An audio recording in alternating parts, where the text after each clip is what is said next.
Hi friends, இன்றைக்கி நம்ம என்ன பார்க்க போகிறோம் அப்படின்னு பார்த்தீங்கன்னா ஜாவாஸ்கிரிப்ட் ஃபண்டமெண்டல்ஸ் அதில் வந்து பார்ட் 2 பார்க்கலாம்.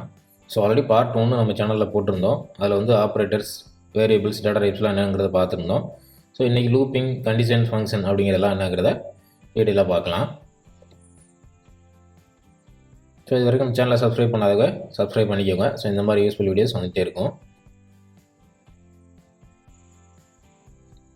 ஸோ இன்றைக்கி ஃபஸ்ட்டு கண்டிஷன்ஸ் பார்க்கலாம். ஸோ கண்டிஷன்ஸ் அப்படின்னா என்ன பார்த்தீங்கன்னா கண்டிஷனல் ஸ்டேட்மெண்ட்ஸ் அப்படிம்பாங்க. சம் கண்டிஷனை பேஸ் பண்ணி சில ஆக்ஷன்ஸ் வந்து நடக்கும். ஸோ அதான் வந்து கண்டிஷனல் ஸ்டேட்மெண்ட்டும்பாங்க. ஸோ இதில் ஜாவாஸ்கிரிப்டில் பார்த்தீங்கன்னா ஒரு நாலு இருக்குது. ஸோ இஃப்பு, எல்ஸு, எல்ஸ் இஃப்பு, சுவிட்சு. ஸோ இந்த மாதிரி 4 கண்டிஷன் ஸ்டேட்மெண்ட் இருக்குது. ஸோ அதில் இப்போ நம்ம ஃபஸ்ட்டு இஃப்பு, எல்ஸு, எல்ஸ் இஃப்பை பார்க்கலாம். ஸோ ஃபஸ்ட்டு இஃப் ஸ்டேட்மெண்ட் அப்படின்னு பார்த்தீங்க அப்படின்னா இஃப்னு போட்டு ஒரு கண்டிஷன் பிளாக் இருக்கும். ஸோ இதான் வந்து அதோட சின்டாக்ஸு. இஃப்ங்கிற ஒரு கீவேர்டு, ப்ராக்கெட்டுக்குள்ளே கண்டிஷன்ஸ் இருக்கும். ஸோ இந்த கண்டிஷன்ஸ் ட்ரூ ஆச்சுன்னா இந்த கேலிபிரேஸுக்குள்ளே இருக்கிற பிளாக் ஆஃப் கோடு வந்து எக்ஸிக்யூட் ஆகும். ஸோ இந்த கண்டிஷன் ஃபால்ஸ் ஆச்சுன்னா இதுக்குள்ளே போகாது. ஸோ இதான் வந்து இஃப் ஸ்டேட்மெண்ட் சொல்லுவாங்க.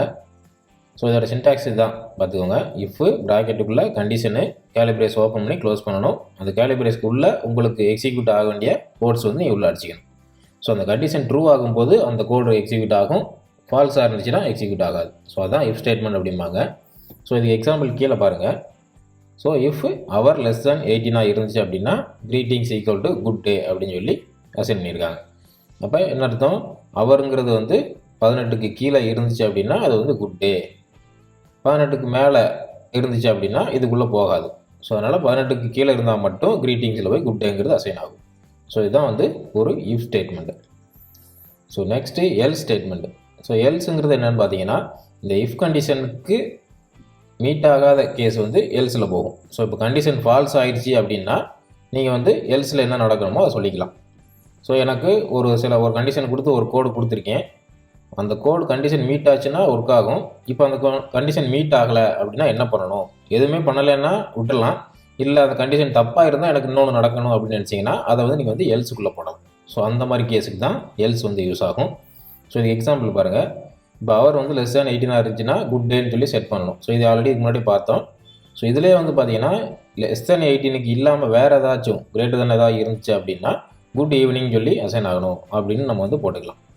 ஸோ இதான் வந்து இஃப்பு, அது கீழே உள்ள எல்ஸ், இஃப் எல்ஸ். ஸோ ரெண்டையும் வந்து இப்படி தான் நம்ம யூஸ் பண்ணணும். ஸோ அதுக்கடுத்து பார்த்தீங்கன்னா else if statement. So else இஃப்ங்கிறது என்னென்னு பார்த்தீங்கன்னா இதுவும் ஒரு கண்டிஷன் செக்கிங் தான். அதாவது இஃப்பு ஒரு கண்டிஷன் நம்ம போடுறோம், கண்டிஷன் 1. இந்த கண்டிஷன் வந்து ட்ரூவாக இருந்துச்சுன்னா இதுக்குள்ளே இருக்கிற கோடு பிளாக் எக்ஸிக்யூட் ஆகும். இதே இந்த கண்டிஷன் ஃபால்ஸாக இருந்து இன்னொரு கண்டிஷன் ஒன்று கொடுக்குறோம், அது ட்ரூவாக இருந்துச்சுன்னா சம் கோடு எக்ஸிக்யூட் ஆகணும் அப்படிங்கிற கேஸுக்கு தான் எல்ஸ் இஃப். இந்த கண்டிஷன் இல்லாமல் இன்னொரு கண்டிஷன் ட்ரூவாக இருக்கணும் அப்படிங்கிற பார்ப்போம். ஸோ அதை தான் வந்து எல்ஸ் இஃப்னு சொல்லி சொல்லுவாங்க. ஸோ இந்த எல்ஸ் இஃப்லேயும் அது மீட் ஆகலை அப்படின்னா லாஸ்ட்டில் எல்ஸுக்கு போயிடும். ஸோ இந்த எக்ஸாம்பிள் பாருங்கள். இஃப் டைம் லெஸ் தேன் 10 இருந்தால் குட் மார்னிங், இல்லை டைம் வந்து லெஸ் தேன் 20 இருந்தால் good day, otherwise good evening அப்படின்னு போட்டிருக்காங்க. ஸோ அப்போ இஃப் இது ட்ரூவாக இருந்தால் இது போகணும், இல்லை அப்படின்னா இந்த கண்டிஷன் ட்ரூவாக இருந்துச்சுன்னா இதுக்குள்ளே போகணும், அது ரெண்டுமே இல்லை அப்படின்னா லாஸ்ட்டில் எல்ஸுக்கு போயிடணும். ஸோ இதான் வந்து இஃப்பு, எல்ஸுக்கு வந்து ஒரு கரெக்டான எக்ஸாம்பிள். ஸோ நம்ம கேஸுக்கு எப்படிலாம் வேணுமோ அதை கரெக்டாக நம்ம சூஸ் பண்ணிக்கணும். நம்ம கேஸுக்கு வந்து வெறும் இஃப் மட்டும் போதுமா, இல்லை இஃப் எல்ஸ் வேணுமா, எல்ஸ் இஃப் வேணுமான்ட்டு கரெக்டாக அந்த கேஸை நம்ம யோசித்து இந்த கண்டிஷனை வந்து நம்ம யூஸ் பண்ணணும். ஸோ இதான் வந்து இஃப்பு, எல்ஸ் இஃப்பு. ஸோ நெக்ஸ்ட்டு வந்து நம்ம சுவிட்ச் ஸ்டேட்மெண்ட் பார்க்கலாம். ஸோ ஜாவாஸ்கிரிப்டில் சுவிட்ச் ஸ்டேட்மெண்ட் அப்படின்னு பார்த்தீங்கன்னா இதுவுமே ஒரு டிஃப்ரெண்ட் கண்டிஷனை பேஸ் பண்ணி டிஃப்ரெண்ட் எக்ஸிக்யூஷன் நடக்கும். ஸோ நம்ம அங்கே பார்த்து அதே மாதிரி இஃப் எல்ஸ் கான்செப்ட் தான். ஸோ அதையே கொஞ்சம் வேறு விதமாக சுவிட்சுங்கிற கான்செப்டில் நம்ம பண்ணலாம். ஸோ இதுக்குன்னு ஒரு சில யூனிக்கான ஃபீச்சர்ஸ்லாம் இருக்குது. ஸோ அதெல்லாம் பார்க்கலாம். ஸோ இதோட சின்டாக்ஸ் பார்த்திங்க அப்படின்னா சுவிட்சுன்ற ஒரு கீவேர்டு, அதுக்குள்ளே ஒரு எக்ஸ்பிரஷன் நம்ம கொடுக்கணும். அந்த எக்ஸ்பிரஷன் கொடுத்துட்டு அந்த ப்ராக்கெட் க்ளோஸ் பண்ணதுக்கப்புறம் கேலிபிரேஸுக்குள்ளே நம்ம மல்டிபிள் கேஸஸாக எழுதிக்கலாம். கேஸ் எக்ஸ், கேஸ் ஒய், அதுபோக ஒரு கேஸுக்கும் பிரேக் கொடுக்கணும். பிரேக் கொடுக்காமே போகலாம். அது நம்ம யூஸ் கேஸை பொறுத்து. கடைசியில் டிஃபால்ட்டுங்கிறது ஒன்று இருக்கும். ஸோ இது பிரேக் டிஃபால்ட்டை பற்றி நான் கடைசியில் சொல்கிறேன். ஸோ இதான் வந்து சுவிட்சோட சின்டாக்ஸு. ஸோ இதில் பார்த்தீங்க அப்படின்னா இந்த எக்ஸ்பிரஷன் அப்படிங்கிறது ஒரே ஒரு டைம் தான் எவாலுவேட் ஆகும். இந்த கோடு உள்ளே வந்த உடனே எக்ஸ்பிரஷன் ஒரு டைம் எவாலுவேட் ஆகும். இந்த எக்ஸ்பிரஷன் எவாலுவேட் ஆகி என்ன ரிசல்ட் வருதோ அந்த ரிசல்ட்டுக்கு எந்த கேஸ் மேட்ச் ஆகுதோ அந்த கேஸுக்குள்ளே போயிடும். ஸோ இந்த எக்ஸ்பிரஷனில் வர்ற ரிசல்ட்டை பேஸ் பண்ணி எந்த கேஸ் எக்ஸிக்யூட் ஆகணும் அப்படிங்கிறதான் இந்த சுவிட்சோட மெயின் யூஸேமு. ஸோ இதில் பாருங்கள், எக்ஸாம்பிளில் பாருங்கள்.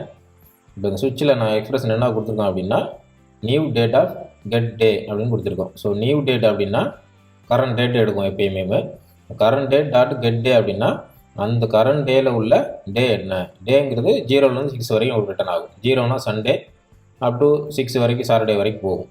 ஸோ இது வந்து ஜாவாஸ்கிரிப்டில் இருக்கிற டேட் ஃபீச்சர் இது. ஸோ இதில் எனக்கு வந்து இப்போ எக்ஸாம்பிளுக்கு என்னோடய பேஜில் நான் வந்து டெய்லி அன்னைக்கோட டேவை நான் டிஸ்பிளே பண்ணணும் அப்படின்ற ஒரு ப்ராஜெக்ட் நான் பண்ணுறேன். ஸோ அந்த கேஸுக்கு இதை நீங்கள் போட்டிங்க அப்படின்னா பர்ஃபெக்டாக அன்னன்னைக்கு நீங்கள் லாகின் பண்ணும்போது கரெக்டாக அந்த டேவை காமிக்கும். ஸோ அதான் இதோட யூஸ் கேஸு. ஸோ இதில் பாருங்கள், இந்த கெட் டேங்கிறதுல பார்த்தீங்கன்னா மேபி இப்போ இன்றைக்கி பண்ணுறீங்க அப்படின்னா சண்டேவாக இருந்துச்சு அப்படின்னா 0ன்னு ரிட்டர்ன் ஆகும். ஸோ அப்போ இந்த கேஸில் எது 0ன்னு பார்க்கும், இதுதான் 0வில் இருக்குது. அப்போ இதுக்குள்ளே போயிட்டு டே ஈக்குவல் டு சண்டே அப்படின்னு செட் பண்ணி விட்ரும். செட் பண்ணிவிட்டு அடுத்து பார்த்தீங்கன்னா பிரேக்குன்னு இருக்கிறனால அப்படியே இந்த லூப் போட்டு வெளியே வந்துடும். ஸோ இதில் பார்த்தீங்க அப்படின்னா கெட் டேயில் வந்து மேபி 1 அப்படி வந்துச்சு அப்படின்னா இங்கே கேஸ் 1க்கு போகும். அதில் போய் டே ஈக்குவல் டு மண்டேன்னு செட் பண்ணிட்டு வெளியே வந்துடும். ஸோ இதான் வந்து சுவிட்ச் கேஸு. ஸோ இதில் பார்த்தீங்க அப்படின்னா பிரேக்குங்கிற கீவேர்டு முக்கியமானது. ஸோ இந்த பிரேக் ஏன் போடணும், எதுக்கு யூஸ் ஆகுது அப்படின்னு பார்த்தீங்க அப்படின்னா அந்த ஸ்டேட்மெண்ட் வந்து எக்ஸிக்யூஷனை வந்து நிறுத்தணுமா வேணாமா அப்படிங்கிறது இந்த பிரேக் தான் வந்து உங்களை டிசைட் பண்ணும். ஸோ நீங்கள் வந்து பிரேக் கரெக்டாக நீங்கள் கொடுக்கல அப்படின்னா அடுத்தடுத்த கேஸ் எக்ஸிக்யூட் ஆகி போயிட்டே இருக்கும். ஸோ இப்போ எக்ஸாம்பிளுக்கு இந்த இதில் பார்த்தீங்க அப்படின்னா நீங்கள் பிரேக் கொடுக்கல அப்படின்னா இந்த 0 அவங்களுக்கு கேஸ் மீட் ஆகி வந்துருச்சு. அப்போ டே ஈக்குவல் டு சண்டேன்னு செட் ஆகிடுச்சு. பிரேக் கொடுக்கலன்னா ஆட்டோமேட்டிக்காக கேஸ் 1 எக்ஸிக்யூட் ஆக ஆரம்பிச்சிடும். ஸோ இந்த மாதிரி ப்ராப்ளங்களுக்கு தான் பிரேக்குங்கிற ஸ்டேட்மெண்ட் நம்ம யூஸ் பண்ணுறோம். ஸோ அது முடிஞ்சிருச்சு அப்படின்னா அதோட நின்றணும் அப்படின்னா நம்ம பிரேக் ஸ்டேட்மெண்ட் கொடுக்கணும். ஸோ இங்கே சுவிட்ச் கேஸில் பிரேக்கோட வேலை அதுதான். ஸோ அடுத்து டிஃபால்ட்டுங்கிற ஒரு கீவேர்டு இருக்குது. ஸோ இது எதுக்கு யூஸ் ஆகுதுன்னு பார்த்தீங்கன்னா சுவிட்சில் நீங்கள் வந்து மல்டிபிள் கேஸ் போட்டு எழுதிக்கலாம் நிறையா.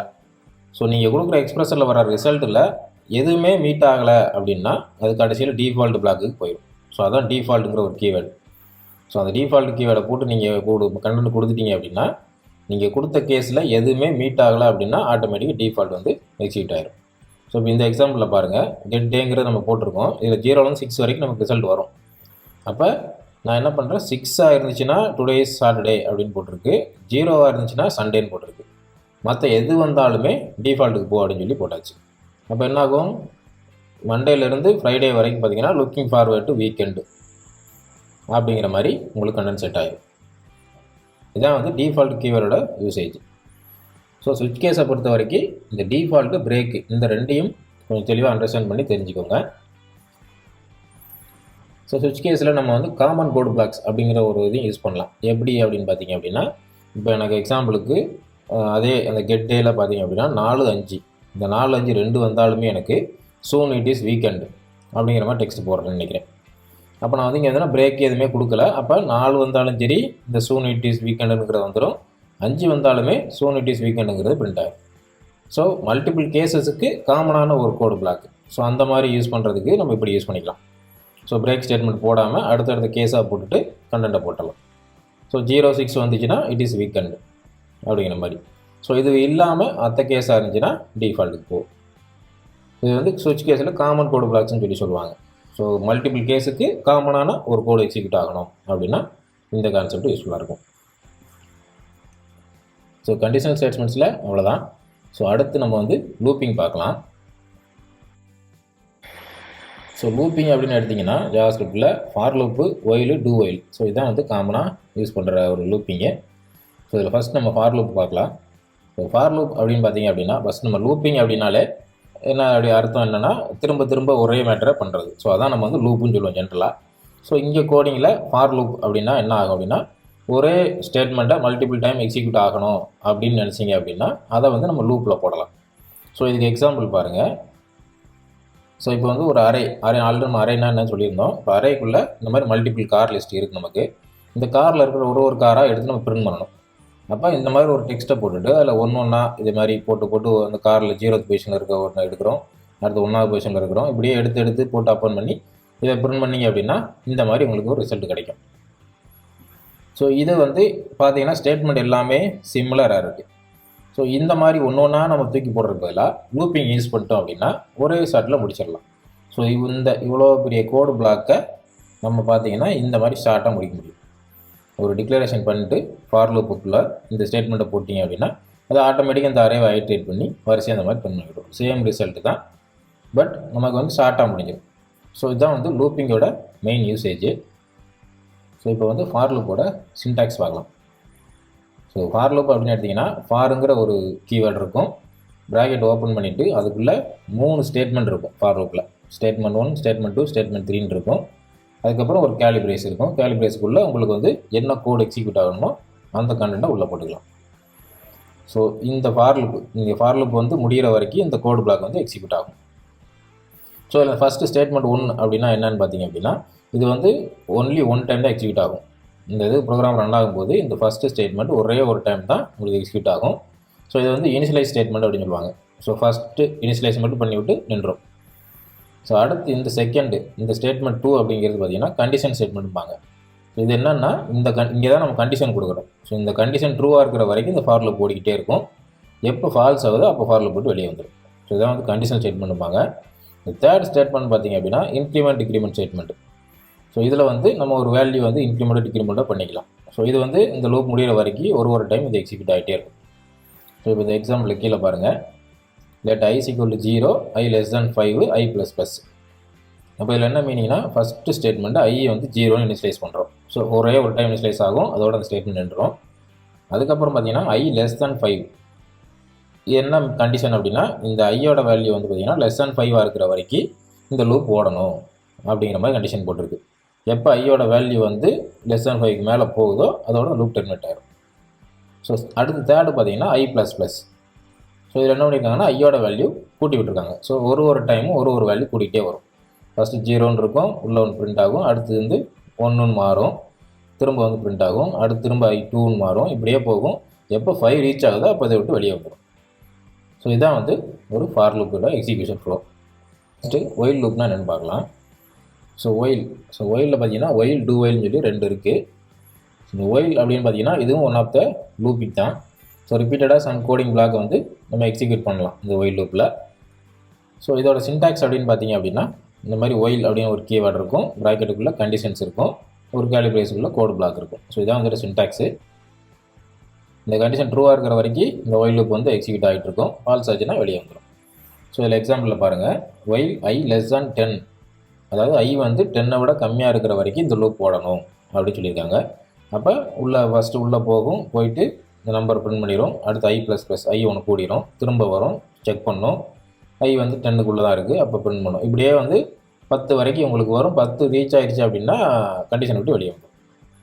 ஸோ இது வந்து ஒயில் லூப் அப்படின்னு சொல்லுவாங்க. இப்போ நார்மலாக ஒயில் லூப்பை பார்த்தீங்க அப்படின்னா என்ட்ரி கண்டிஷன் லூப்பும்பாங்க. ஏன் அப்படின்னா உள்ளே உங்களுக்கு என்ட்ரு ஆகும்போதே கண்டிஷன் செக் பண்ணும்.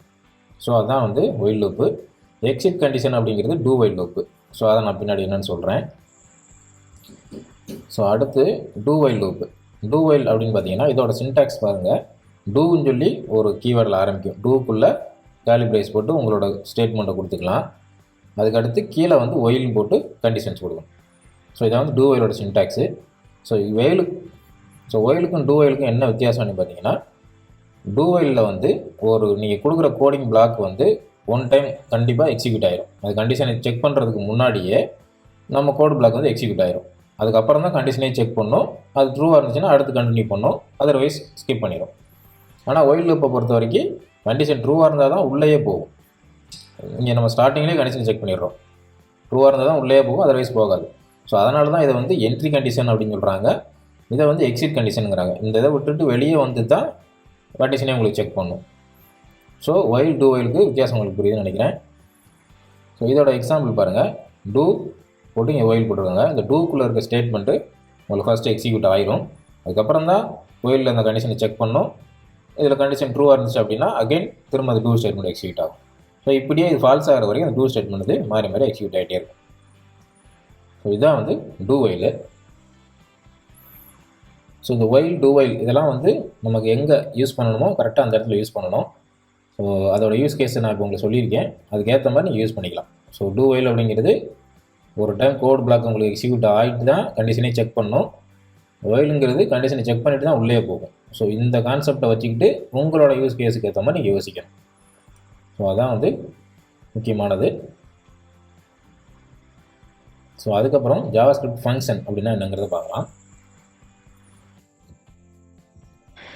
ஸோ ஜாவாஸ்கிரிப்ட் ஃபங்க்ஷன் அப்படின்னு பார்த்தீங்க அப்படின்னா, ஃபங்க்ஷன்ஸ் அப்படின்னாலே ஒரு செட் ஆஃப் கோடு பிளாக்கை நம்ம தனியாக எழுதி வச்சுக்கலாம். ஒரு ரீயூசபிள் அப்படின்னு சொல்லலாம். இதை எப்படின்னா, எனக்கு ஒரு கால்குலேஷன் நடக்கணும், அந்த கால்குலேஷன் வந்து அடிக்கடி நான் வந்து மேலே மல்டிபிள் இடத்துல வந்து நான் கால் பண்ணுவேன் அப்படின்னா, நம்ம அந்த கோடு பிளாக்கை தனியாக ஒரு ஃபங்க்ஷனாக எழுதி வச்சுக்கலாம்.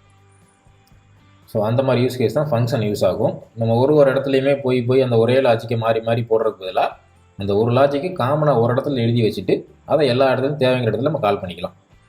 ஸோ அந்த மாதிரி ஒரு யூஸ் கேஸுக்கு தான் இந்த ஃபங்க்ஷன் யூஸ் ஆகும்.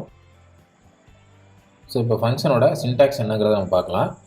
ஸோ ஃபங்க்ஷனுக்கு ஃபங்க்ஷனுங்கிற கீவேர்டு, அடுத்து ஃபங்க்ஷனோட நேம். ஸோ இந்த நேம் வந்து நீங்கள் என்னன்னாலும் வச்சுக்கலாம். அதுக்கப்புறம் பேராமீட்டர்ஸ், உள்ளே வந்து பேராமீட்டர் வந்து எத்தனை பேராமீட்டர் நம்ம டிக்ளேர் பண்ணிக்க முடியும். இதில் வந்து பேராமீட்டர் இல்லாமையும் நம்ம ஃபங்க்ஷன் எழுத முடியும். ஸோ அடுத்து கேலிபிரேஸுக்குள்ளே உங்களோட கோடு பிளாக், என்ன கோடு எக்ஸிக்யூட் ஆகணுமோ அந்த கோடு இங்கே வந்து நம்ம அடிச்சிக்கலாம். ஸோ இதான் வந்து ஃபங்க்ஷனோட சின்டாக்ஸு. ஸோ இதுக்கு எக்ஸாம்பிள் பார்த்தீங்கன்னா மேலே இங்கே இருக்கு பாருங்கள், function my function. Function name வந்து மை ஃபங்க்ஷன் வச்சுருக்கோம். பேராமீட்டர் பார்த்தீங்கன்னா P1 P2ன்னு சொல்லி 2 பேராமீட்டர் வாங்கியிருக்கோம். உள்ளே பார்த்தீங்க அப்படின்னா return P1 into P12 P2. உள்ளே பார்த்தீங்கன்னா ரிட்டன் P1 இன்ட்டு P2ன்னு கொடுத்துருக்காங்க. அப்போ வர்ற 2 பேராமீட்டரை வாங்கி அப்படியே மல்டிப்ளை பண்ணி ரிட்டன் பண்ணி விட்றாங்க. இந்த ரிட்டனுங்கிறது இந்த ஃபங்க்ஷனுக்குள்ளே நீங்கள் ஒரு கோடு பிளாக்கை ரன் பண்ணி வேல்யூ ஃபைனலாக ரிட்டன் ஆகணும் அப்படின்னா ரிட்டன் கொடுக்கலாம். இல்லை எனக்கு ரிட்டனே தேவையில்லை, அதோட நின்றணும் அப்படின்னா ரிட்டன் கொடுக்காம அப்படியே படிக்கலாம். ஸோ நம்மளோட யூஸ் கேஸ் அந்த மாதிரி யூஸ் பண்ணிக்கணும். ஸோ ஃபங்க்ஷனை பொறுத்த வரைக்கும் ஃபங்க்ஷன் டெஃபினிஷன் அப்படின்னு ஒன்று சொல்லுவாங்க. ஸோ இது வந்து நம்ம ஃபங்க்ஷன் டெஃபினிஷன், ஃபங்க்ஷனில் என்ன நடக்கணும் அப்படிங்கிறத சொல்கிறது வந்து ஃபங்க்ஷன் டெஃபினிஷனு. ஃபங்க்ஷனை கால் பண்ணுறது ஃபங்க்ஷன் இன்வோகேஷன் சொல்லுவாங்க. ஸோ ஃபங்க்ஷனை வந்து நம்ம டிஃபைன் பண்ண ஃபங்க்ஷனை கால் பண்ணுறது ஃபங்க்ஷன் இன்வோகேஷன் சொல்லுவாங்க. ஸோ இங்கே பார்த்தீங்க அப்படின்னா ஃபங்க்ஷன் ரிட்டன். ஸோ ஆல்ரெடி நான் சொன்னது தான். ஸோ இந்த ஃபங்க்ஷன் பாருங்கள், ஃபங்க்ஷன் ஏபி அப்படின்னு சொல்லி 2 பேராமீட்டர் வாங்கி ஏயும் பியும் மல்டிப்ளை பண்ணி ரிட்டன் பண்ணியிருக்காங்க. So let X equal to my function அப்படின்னு 4 3 இந்த 2 பேராமீட்டராக கொடுத்து அப்படின்னா இந்த 4 and 3 2 மல்டிப்ளை பண்ணி ரிட்டன் பண்ணும். ஸோ அது வந்து எக்ஸில் வந்து ஸ்டோர் ஆகும். ஸோ இதான் வந்து ஃபங்க்ஷன் ரிட்டன்ங்கிறது. ஸோ இதுக்கு எக்ஸாம்பிள் பார்த்தீங்க அப்படின்னா, ஸோ இந்த மை ஃபங்க்ஷன் அப்படின்னு நம்ம டிஃபைன் பண்ணியிருக்கோம். அதில் P1 P2ன்னு சொல்லி 2 பேராமீட்டர் வச்சுருக்கோம். ஸோ உள்ள அது 2ஐயும் மல்டிப்ளை பண்ணி ரிட்டன் பண்ணுறோம். ஸோ இதில் பாருங்கள் 4 5 இது 2 நான் அனுப்பியிருக்கேன். ஸோ 4 5 20 ரிட்டன் ஆகிருக்கு. இந்த இடத்துல நான் 5ன்னு மாற்றினேன் அப்படின்னா 5 5 25 ரிட்டன் ஆகும். ஸோ இந்த ஒரு கோடு பிளாக்கு காமனாக எழுதி வச்சுருவோம். ஸோ இந்த காலிங் வந்து நம்ம எத்தனை இடத்துலனாலும் கால் பண்ணிக்கலாம். இந்த பேராமீட்டர் மாற்றி கால் பண்ணாலும் அதுக்கு ஏற்ற மாதிரி ரிசல்ட் வரும். ஸோ இதான் வந்து ஃபங்க்ஷன் அப்படிங்கிற கான்செப்ட்டு. ஸோ இதை வந்து எந்த இடத்துல யூஸ் பண்ணணும் அப்படிங்கிறத நமக்கு வந்து தெளிவாக தெரியணும். ஸோ இதோட யூஸ் கேஸ் வந்து என்னங்கிறது உங்களுக்கு தெரிஞ்சால் தான் உங்களுக்கு அதை யூஸ் பண்ண முடியும். ஸோ ஒரு ஃபங்க்ஷன் அப்படின்னா எந்த இடத்துல நம்ம யூஸ் பண்ணணும். ஸோ ஒரே ஒரு டைம் எக்ஸிக்யூட் ஆகிற கோடுக்கு வந்து நம்ம காமனாக ஃபங்க்ஷனாக எழுதுகிற மாதிரி தேவையில்லை. ஸோ அந்த மாதிரி யூஸ் கேஸுக்கு ஃபங்க்ஷன்லாம் நம்ம அப்படி யூஸ் பண்ண தேவையில்லை. அந்த எழுதுகிற அந்த ஃப்ளோவிலே நம்ம எழுதிக்கலாம். ஸோ ஒரு பிளாக்கை வந்து ஒரு கோடு பிளாக்கை மல்டிபிள் டைம் நம்ம கால் பண்ண போகிறோம், எல்லா டைமும் அது எனக்கு எக்ஸிக்யூட் ஆகணும் அப்படின்னா அந்த மாதிரி கேஸுக்கு தான் தனியாக நம்ம எழுதி வைக்கணும். ஸோ ஒரு ஃபங்க்ஷனை எங்கே யூஸ் பண்ணணுங்கிறத தெளிவாக நம்ம யூஸ் பண்ணணும். ஸோ அவ்வளோதான் ஃப்ரெண்ட்ஸ், ஜாவாஸ்கிரிப்டோட ஃபண்டமெண்டல்ஸுங்கிறது. ஸோ இந்த ஃபண்டமெண்டல்ஸில் ஃபுல்லாக நீங்கள் ஸ்ட்ராங்காக இருந்தீங்கன்னா தான் அடுத்தடுத்து நீங்கள் வந்து எந்த ஒரு லாஜிக்கையும் யோசிக்க முடியும். ஸோ இதை நீங்கள் ஸ்ட்ராங்காக படிச்சுக்கோங்க. ஸோ இந்த வீடியோ உங்களுக்கு பிடிச்சிருக்குன்னு நினைக்கிறேன். பிடிச்சிருந்தால் லைக் பண்ணுங்கள், கமெண்ட் பண்ணுங்கள், ஷேர் பண்ணுங்கள். மறக்காம நம்ம சேனலை சப்ஸ்கிரைப் பண்ணிடுங்க. தேங்க்யூ.